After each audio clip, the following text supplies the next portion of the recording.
Hello ladies and gentlemen, Nick here. No, your eyes do not deceive you. I am wearing another Union flag, not Union Jack, shirt. Union Jack is when it's on the back of the ship. Although it's usually referred to as the Union Jack when not being referred to as the Union flag for some reason. I don't know, people just do it. It's like the Americans calling the British English. Dear oh dear. So let's get started on the Time Agent Series 2 ranking.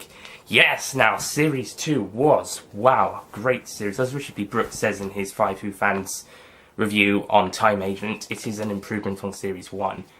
And the specials were able to kick out some of the groundwork or something. I'm not sure. So let's start with the Series 2 ranking. Number 6 is, I spelled it wrong on the list. I just realised I spelled it wrong on the list. Number 6 is Crescent Street. Strangely called Crescent Street, even though the street is actually called the Crescent. I think I might have brought this up in the vlog, I'm not sure. And they called it Crescent Street in the episode as well, but it's called the Crescent in real life. I'm not sure. In this episode, Liam can't go into Crescent Street, or the Crescent, because of the Time Spider, and he's travelled in time, so he doesn't like it, and it's causing anti-time, so Liam can't go there, so they need to send Dan in. But Hannah wants to see Dan again, so she holds Liam ransom. In the end, Liam does defeat the spider by actually going in there, and yeah, he defeats the spider. It's a good episode. Some character development, but I still think it's the weakest, or at least in the story-wise, out of the 6 of this series. It's stronger than some of the Series 1s in story and execution, but for the Series 2, it's quite a weak entry. Story-wise, it's a good story, but it's the weakest entry in the series, just for the story alone. Though it's executed well, and like I said, I'm not the biggest fan of Hannah. And unless she became a time agent, didn't really want to see too much of her. I think the character would have been better if she was an actual time agent. Though if she did something like this as a time agent, Liam would almost automatically fire her if it wasn't for the fact Dan the Cyborg was her brother, and she's kind of almost blackmailing him. She'd become a time agent on the condition that she won't tell Dan about herself, but she can work with him. Okay, not blackmailing, a deal. But had she done this as a time agent, I think Liam would have actually sacked her. And then pointed the gun at her and told her to get out and never return. Ooh. But that's the what could have been. The what it was good, but it was alright. I think most of the focus is actually on the Hannah Liam situation as opposed to the actual story when we get halfway through the episode before cutting back to the main plot. Also, she's growing impatient of seeing Dan again, but she saw him last episode, so unless there's been a big time gap, I have a feeling Crescent Street was actually partially written at the same time as New Member, and they just and they wrote the other half of New Member afterwards. I'm not sure, maybe they got mixed up. But it's a good episode, and I think I should move on now. Number 5 is Redemption of Mortis.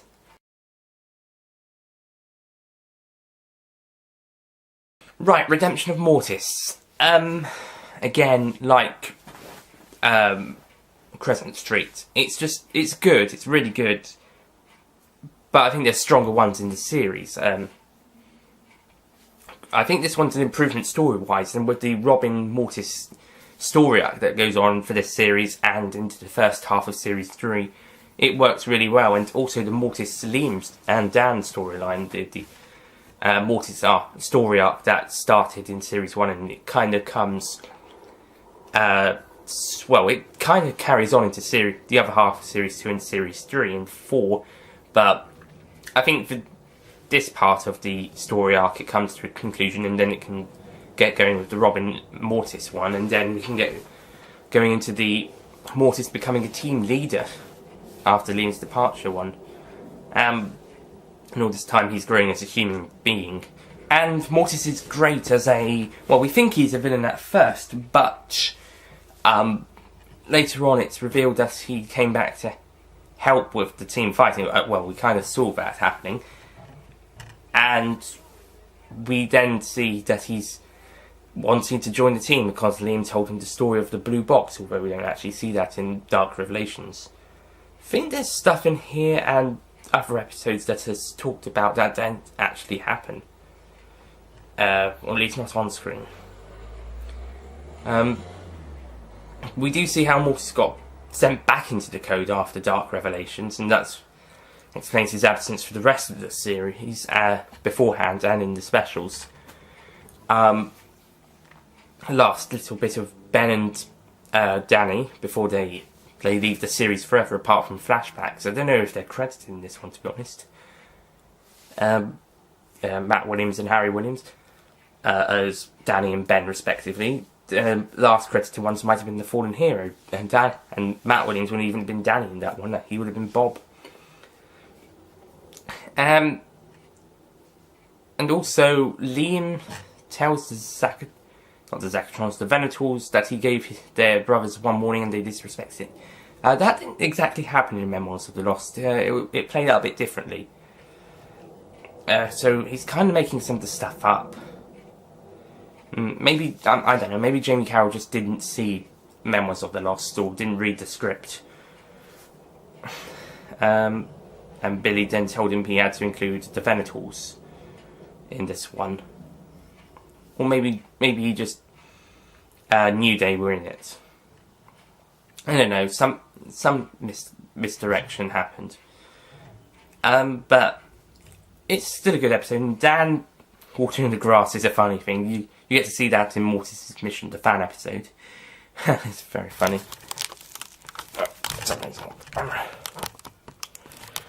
There goes that better. All in all, Redemption of Mortis, it's a good episode. It's better than Crescent Street, certainly on a story style, and it's more enjoyable. But it's not brilliant. It's good. It's a great return for Mortis, both as a character and also introducing him as an ally as opposed to a villain like in Series 1. And the emotional step does start to come back as well, because you start sympathising for him now because he's come back and helping. Or at least you're starting to understand him being a good guy. Something along those lines. I'm not that particularly well known on the subjects. I just watch the things and talk about them. So that was number 5. No, almost about all that. Number 4. Number 4 is... wow, this one's going to be quite a surprise for regular... Well, some people might find this a surprise, but people who've been watching the vlogs will probably understand why this one's here. Number 4 is Best Kept Secret.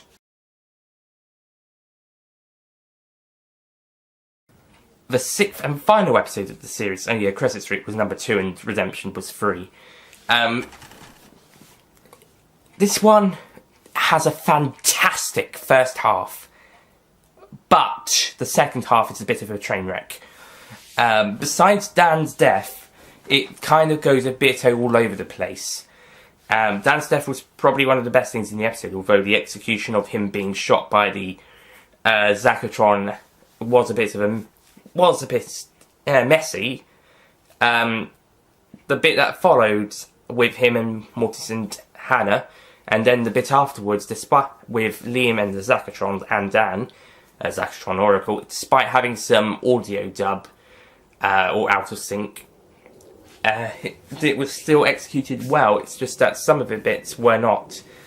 I think the problem is, unlike with Judgment Day, when the focus goes away from the executive and onto the Flarian, it works for that story. But 1 year earlier with Best Kept Secret, one series, it was 2 years, or a year and a half. A series earlier, with Best Kept Secret, it wouldn't have worked. a series earlier with Best Kept Secret, it wasn't quite as effective because Katrina was stealing the presents for the entire first half of the episode and only had a minute or two of screen time before this episode. Whilst the executive in Series 3 had 4 episodes to build up before the first half of Judgment Day. Katrina didn't even have a previous episode. She only had, well, she appeared in the previous one, but only for 2 minutes at most. So when the focus moved from her to the Zacatron, the Zacatrons were stealing the limelight from Katrina, who was pretty much the best villain at the time, and is probably the second best overall after the executive. But we don't get to see much more of the villainy, because about 12.5 or so minutes in, out of a 24.5-minute episode, it moves on to the Zacatrons. They kill off Katrina and move to the Zacatrons as the main focus, the main villain focus at least. And that's kind of, devalues the character of Katrina. It kind of, and it weakens the story because such a great character is pushed to the side for a pretty great villain race. But they've had 2 previous episodes as the villains. But now we've got this great new villain, but the limelight's being moved away from them halfway through the episode, just as we were getting used and enjoying this new villain. And like I said with the executive, he had 4.5 episodes worth of build-up before the limelight moved to the flower alien god, who only had a minute of the previous episode, and he doesn't even do that much in the last one. It's okay because also the executive implies that he'd be back, and had they made more of Time Agent, he probably would have come back. Or if they do decide to do more, then I think he would come back. So the flower alien, so it kind of worked with Judgment Day because the flower alien god didn't get as much screen time as the executive, as the limelight was passed over, and he had 4.5 episodes worth of screen time, plus a little bit of point of no return. And he'd be coming back. But with Katrina, she only had 2 minutes of the previous episode and the first half of this one. The Zacatrons had 2 previous ones beforehand, as well as bits in this one. And the limelight was moving from the new villain to a recurring one, as opposed from the one we've been seeing throughout the entire series to an even greater one, who's more powerful but yet not as good. But it's okay because this one has had quite a lot of time, and he's going to be coming back, possibly, had they made another series or 2. But in this case, Katrina will not be coming back unless it's in flashbacks, like in Sins of the Past. So Katrina, in present day, is not coming back. It's only going to be flashbacks or seeing how her story was working before Best Kept Secret. But that's it. It's kind of a cheat, stealing the episode, and the limelight goes away from it. And once that happens, the story also starts to fall down, as well as structurally as well. Some of the go see the vlog for more details, but really, it's because that they're moving the limelight from the great new villain. Is that the fact that we're moving over to the recurring one? Is that the story starts to take a downturn? It would have worked. Dan's death would have worked either way, but the rest of the story kind of felt a bit weak after the halfway mark, because Katrina died just a few seconds after the halfway mark, and then switched to the Zacatrons. The Zacatron death was really good, despite I'm not sure why all of them would be affected. In fact, it looked cool, but why would they all be affected by the key being destroyed? It's confusing. It's not like that happened with Fallen Hero. Just tried to make it too dramatic. It's dramatic, yes, but I think they made it a bit too much. And we already had as much with Dan's death. I'm not going to bash this one too harshly because it is a good episode. It's just that the second half was a bit of a downhill turn. And I know a lot of people, such as Mr. TARDIS Reviews, feel the same way. It's about the Wedding of River song. But this one holds it together just enough to get that 8 out of 10 score I gave it. But not because there was great moments like Mortis shooting down that ship. But in the end, It's just the fact that it just stopped being as good for the second half of the story as it was with the first half. And I would blame part of that on the fact that they killed Katrina off just after halfway through. And so she wasn't as important to the second half of the story, or any time afterwards, apart from the flashbacks. And a bit in Judgment Day at the start, where Mortis is talking to Liam about it. But, yeah. And even if she wouldn't have become wouldn't have redeemed herself like Mortis, and it helped him in Judgment Day, she could have become a recurring villain, at least appeared again at some point. But yeah, I would have liked to have seen more of her, at least Laura Dakin's portrayal of the character. But sadly, I don't think that's going to happen, and I don't think that was the plan, unless they were going to do the flashbacks. Like they said, Emma Crichton was only recast in the role because Laura Dakin was not available for filming for Sins of the Past. So yeah, it's disappointing, but what can you do? Best Kept Secret, great ending, but if the second half was as good as the first half, this episode would probably be number 2 on the list. No question. If the second half was as good as the first half, this would be 2 places higher. It wouldn't be the best episode, but it'd be the second best of the series. It'd be one of the better ones, and probably one of the best, maybe even in the top 10 of all time, but sadly not. It might even be in the top 5 of all time. But because of the second half being a bit of a train wreck, it just doesn't work as well, and that's why it's number 4. Number 3, we're into the top 3 now. Okay, number 3 is The New Member.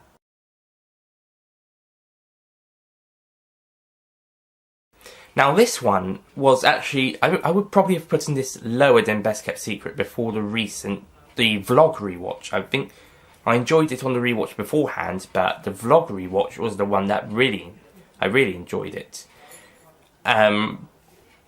But I still don't think it is as perfect as the next 2 on the list. It's better than the next 2 in release order, but it's not as good as the next 2 on the list. This episode we're introduced to Dr. Robin Turner and see the exit of Bob the Flower Alien after a heroic death, but somehow the Flower Alien biting him kills him, even though, wouldn't it... Well, usually if they bit other Flower Aliens, it would have turned them into kind of virus-carrying zombies, bringing them back from the dead. But I guess as Bob is immune, it just kills him. I guess that's the reasoning. That actually makes sense now I come to think of about it. Using chicken feeders, again, like in the Dan the Cyborg episodes, it's a way to get the chickens into Time Agent, Billy Tracy and Sebby Tracy's chickens, which is good. I don't think they should have a key role in Time Agent. I think they were working well with Dan the Cyborg and Dan's Diaries. But with Time Agent, just appearing, that's fine. And the chicken feed does work, and there's a nice little reference to it in Redemption of Mortis. Yeah, so... Jamie and Sebby take turns as playing Bob in this one. So no Matt Williams. He and Harry are gone. As I said earlier, it's probably... Fallen Hero is probably the last credited appearances of the 2, and unless they did get credited for Redemption of Mortis, but I don't think they did. Which would have been the last appearances of Ben and Danny. But credited appearance, Danny's last one was Dark Revelations, and Ben's The Fallen Hero. And now this one is taking place not too long after Fallen Hero, and it's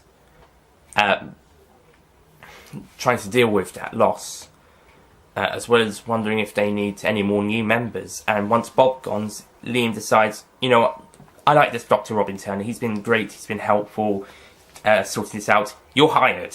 Come and work for me you need to place to work anyway.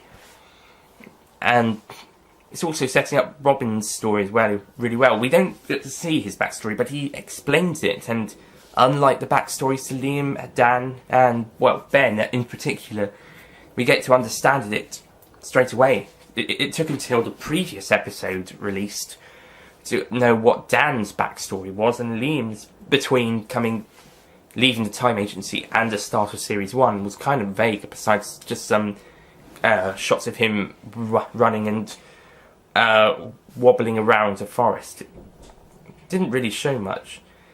And well, Ben in particular, that was the worst one. Whilst there was an audio, I think, planned, written, they didn't really release the entire thing, not to my knowledge at least, so yeah. But, yeah, new member. It's number 3 because I found it more enjoyable in the latest rewatch, and Best Kept Secret is half fantastic but half a train wreck. And so this one just goes above it, just because the story actually stays structured. Yes, like I said in the vlog, this one is the first very structured one. Although structure was probably working for Series 1 and the specials, this one is the most structured of the stories so far, and it sets the feel of Time Agent until the end of the show. Number 2. Number 2 is... This one, again, is quite surprising, because this used to be my least favourite. But several rewatches ago, not the latest 2, a few ones beforehand, it actually bumped it up to number 2 instead of number 6. And that is The Musical. I'm not sure why I didn't like it. Maybe because didn't like it as much as the other episodes. I guess it just wasn't as... I didn't find it as interesting a plot or executed as a story, because it was mostly focusing on songs. But yes, whilst it does focus on the songs, 1, the songs are enjoyable. 2, they're relevant and crucial to the story. And 3, what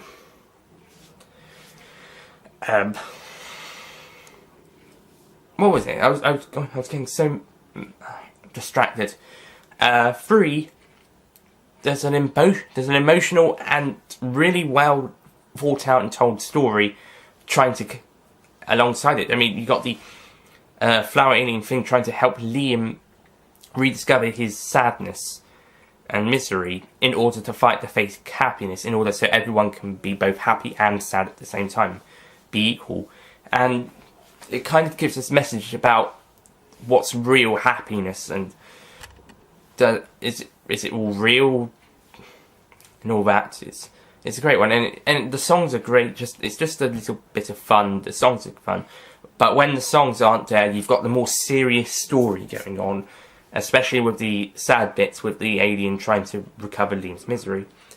It's basically fun. It's kind of a bit of filler.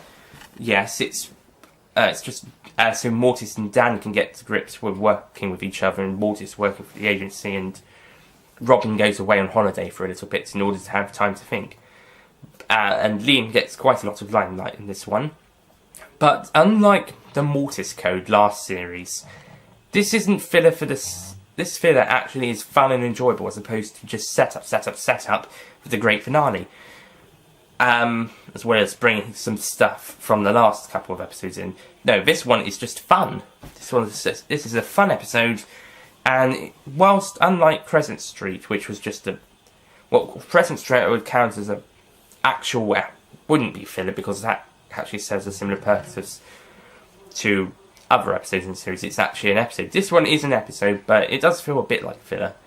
But it's fun, it's enjoyable, it's really good, and the story... Actually, I take it back. It's not filler, because it's bringing, more character development to the surface. We're seeing more stuff about Liam with him, no? It's setting up the Katrina Mills stuff, and it's bringing more emotion back into Time Agent. As I said, we get to sympathise with Mortis in the last one, and we're sad about Ben's death as well, but Dan's death in... Not Dan, later on, Bob's death in the first content act. But this time, I think this is where the emotion really hits hard, with little happening. It's just Liam remembering his memories. So it's the little amount of stuff, but with the most hard-hitting emotion before the end of the series and before the third series. And yeah, the musical, it's just a great episode. It's really enjoyable. I think you'll like it. Not much happens. Well, despite being 31 minutes long, it's the third longest episode of the show. But in the end, it's still a great and fun adventure. And yeah, I think you'll like it. And now we come to number 1, which is... well, what else could it be? The Nightmare Forest. Now this one is basically like the musical, except scary. Well, I say scary, it's tension. It's Liam and Dan, not Liam, Mortis and Dan going into a forest. They call it the Forest of Dean, but then they say it's Hampshire. Forest of Dean is in Gloucestershire. It's the New Forest in Hampshire. But they go there, they go to the forest. There's some strange stuff going on. And it kind of gets a bit tensionous. The kind of orb-like thing comes out and makes Mortis hallucinate about the some of the stuff. Kind of gives him I don't know, something. It kind of he gives him a fright. Let's say he gives him a fright concerning Liam and the Colonel. Colonel Radcliffe Natesmith, who gets introduced in this episode. Meanwhile, the real Colonel comes over to Liam's to visit. Sort of. So it's the orb is kind of playing on Mortis' mind. And it's actually quite a tensionous episode. And it's also bringing in a new mystery, which is one unlike the origins of the Time Agency, which is not mystery, it's just vague. This mystery is a mystery that we'd like to see happen, but are not so worried about it. Being so, because that's half the fun lost. And half the fun is wondering what it is. As opposed to the Time Agency, where the stuff at the Time Agency, we want to know more, and it probably wouldn't ruin the fun because they do it in a creative way, whilst the Circle, whilst they probably would do the reveal in a creative manner, let's do a story on it, half the fun is guessing is wondering what happened and keeping that one a bit of a mystery. And this one, we like more of a mystery in this case as opposed to the Time Agency, because it's not really a mystery, it's just vague history that we don't know all the answers to. And like I said, we'd like to see more of the vague history of the Time Agency, but with this one, we're not terribly worried about knowing the truth, because it's kind of a great thing having it being a mystery anyway. And that's pretty much the reason why Nightmare Forest is so good, but to add to that, it's got, like I said, it's tensionous. It's got tension throughout when the orb is trying to possess Mortis, and it's quite a good one, yeah. I can't really talk much more about it anymore. I'm just saying it's good. It's saying it's brilliant. It's the best episode of the series. There, done. I can't really talk much. I want to talk more, but I can't really find the words. I'm not that great with English. Yeah. I passed literature, but not language. So that's it from my Time Agent Series 2 ranking. I'll just go through the list quickly. Number 6, Crescent Street. 5, Redemption of Mortis. 4, Best Kept Secret. 3, The New Member. 2, The Musical. And 1, The Nightmare Forest. And those are episodes 2, 3, 6, 1, 4 and 5 respectively. That's it from today. Now, tomorrow, at time of release, and hopefully recording, it will be the Series 3 ranking, the last one. Thank you guys for watching, and after that I will do probably a 2-part overall one. Anyway, thank you for watching. I'll see you guys next time.